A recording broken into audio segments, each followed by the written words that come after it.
Welcome back. I'm David T. Phillips, CEO of Estate Planning Specialist, and I'm going to be talking to you today about one of the grave mistakes that people are continually making with regard to planning their estates. I'd like to start off by telling you just a quick story. So, not too long ago, I had a client come into my office, and they were so excited. They said, I've actually planned my estate. I met with an estate planning attorney. Everything's going really, really good. And I think this guy is really sharp and an estate planner that I can trust. And he said, I'd like you to take a look at my plan. Well, I saw a mistake in his plan right off. That was something that I have actually seen in other estates quite often since the passage of the Tax Relief Act of 2012.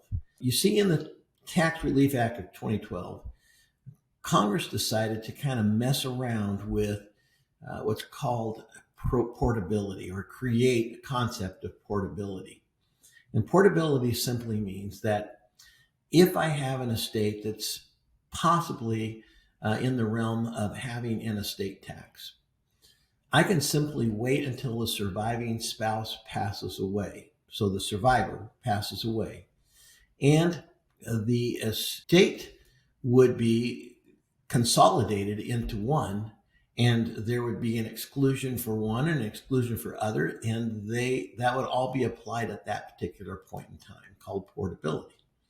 Well, this gentleman that came into my office, when I read his estate plan, to my alarm, it basically said, we will take advantage of portability in our estate plan. And it might work effectively if your estate's, say, under $2 million. But if you have an estate that's upwards, you certainly need to take consideration of not implementing portability and actually kind of go back to old school. So behind me, there's a diagram of old school. It's a revocable living trust. And I'm showing you on this diagram the A and the B trust. And some of you may remember, if you go back prior to 2012, you go back and you will see that virtually every estate plan that I was involved in had an A and a B trust available to be used. And in the A trust, basically what we would do is we would say, okay, so if the first spouse passes away, the survivor would have what's called the A trust, or the living portion of the trust. And that trust would be used in the surviving spouse, if the terms were specified in the drafting of the trust, the surviving spouse could actually use that A trust in any way they wanted to. But the B trust, we would actually put assets in the B trust for a specific purpose. It wasn't necessarily to guard that money from the surviving spouse, although that could be done, but it was basically to use federal estate credits or exclusion credits, because prior to portability, you had to do that. You absolutely had to do that.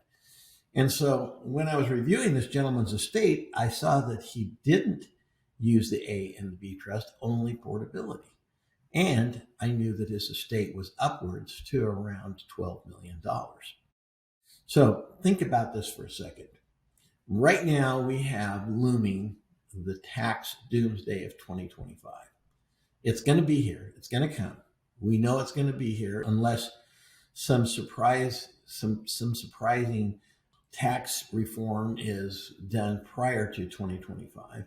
And it could, depending on what happens in the election this next year, or this year coming up, this next election, depending on the presidential election, what happens, we'll find out exactly if the tax doomsday will occur. And the reason why there's a tax doomsday is because the federal estate tax exclusion currently is at about $13 million. And that $13 million exclusion, if you're married, is added twice, so $26 million. So only 1,500 estates last year would have been impacted with an exclusion that high. Well, December 31st of 2025, that exclusion is set to plummet down all the way to where it was prior to 2017. And that was somewhere around it was actually $5 million. But then they're saying, well, they'll add inflation to it. So it could be somewhere between $5 to $7 million. We're not really sure exactly what that exclusion will actually be at that time. But in my case of this gentleman that came to see me with a $12 million estate, he would actually, if the exclusion was $6 million, he'd be safe. He'd be fine for now, for the first spouse passing. But think about this.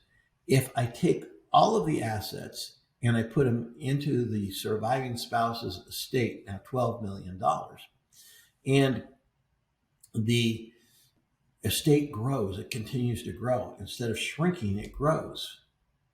Well, now there is an estate tax that's going to be incurred to the surviving children and grandchildren. And so we kind of missed out. We missed the boat by using portability. So that's the first reason why you don't want to use portability in any of your designs, in any of your estate plan. In fact, you want to actually steer away from that and go back to old school and implement an A and a B credit shelter trust. The A trust is for the surviving spouse. The B trust is you're going to place the assets inside the B trust, and the B trust will not be readily accessed by the surviving spouse. And so any growth in that B trust in the future, any future growth, the B trust goes from 6 million to 40 million. And it could happen. You could place into that B trust assets that have huge potential for growth. And if that happens, that B trust will never have an estate tax because you missed it on the passing of the first spouse. And so that's very, very critical that you implement that. By not selecting the B trust and creating a B trust, or it's also called a credit shelter trust, by not doing that, it's a huge mistake. It's a bad choice.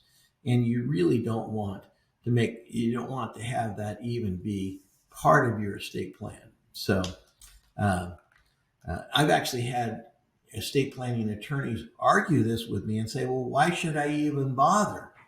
Well, again, you don't know the future. We don't know if the exclusion is going to stay currently at 26 million for a couple, or if it's going to go down to even lower than. We could revert back to what's going on in France and in England, where the exclusion is not even $500,000. So we don't really know what's going to happen in that. And so this is one way in which we can ensure that any future growth of that B trust will not be impacted in a future estate.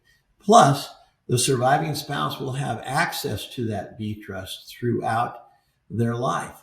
And they can have access for what they need for health, education, and maintenance. They can also take all of the income, annual income out of that, and it still doesn't impact the actual corpus of that B trust. So very important. And there's a couple of other reasons. I lean on Rick Durfee, the founder and senior partner of the Durfee Law Group, one of the premier estate planning law firms in the country. And I said to Rick, the other day, why would we, what are the other reasons that we don't want to put a ironclad portability clause in our plan? And he said, well, the most important is because you can actually put you can have valuable asset protection in that B trust. So while the A trust is a working trust, it's a trust that we use on a daily basis, the B trust is locked, and creditors and predators can't get into that B trust. So that's asset protection that's afforded to you. Also, Medicaid planning is afforded into the B trust. So, not that you really ever want to take advantage of Medicaid. Anybody that qualifies for Medicaid for long-term care, they usually don't have much in assets, and they are assigned the worst facilities in the country So I certainly wouldn't be a fan. I'm not a big fan of Medicaid, but there are those that do some Medicaid planning. Well, a B trust will allow you to do that. And the deceased spouse, so the first spouse to go in a B trust, will actually have control of that asset, and that are the assets that are in the B trust or the credit shelter trust will have control of that beyond the grave. So if that's what you want to do, if you want to make sure that the surviving spouse doesn't use it inappropriately, you can actually put conditions on there, and or your children and use it inappropriately. So that's another way that you can implement strategies within that B trust. And it, of course, allows for generation skip transfer options. And I think it's key, though, that you're out there on an island, with the B trust. You actually still have control. You still have access to the money. The surviving spouse does. And so how do I do this? Well, I do this inside of a revocable living trust or a revocable dynasty trust for estates that are over $250,000. And you should call our office at 888-892-1102. That's 888-892-1102. And ask for the estate profile form like this. And let's analyze your estate and see if we want to incorporate that into our plan. And the other thing that I think you should do is call the Durfee Law Group. One of the premier estate planning law firms in the country that we can all take advantage of, and their expertise. And it's 480-324-8000. That's 480-324-8000. Ask for Rick and tell them that you got your name through our podcast, and they will give you a very deep discount for our clients. And for our subscribers to the podcast.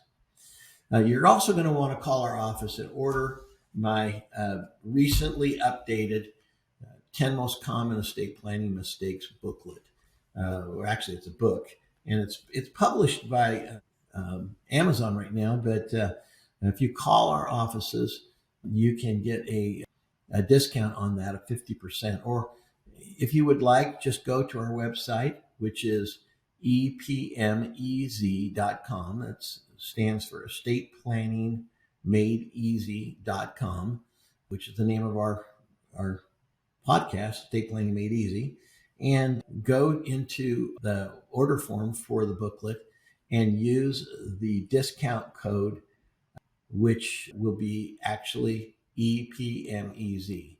Just go in, use EPMEZ, and you will get the 50% discount off of the 10 most common estate planning mistakes and how to avoid them. Okay, so we've had a good discussion today on portability and why not to use portability. Next week, we'll have another topic that we're going to discuss.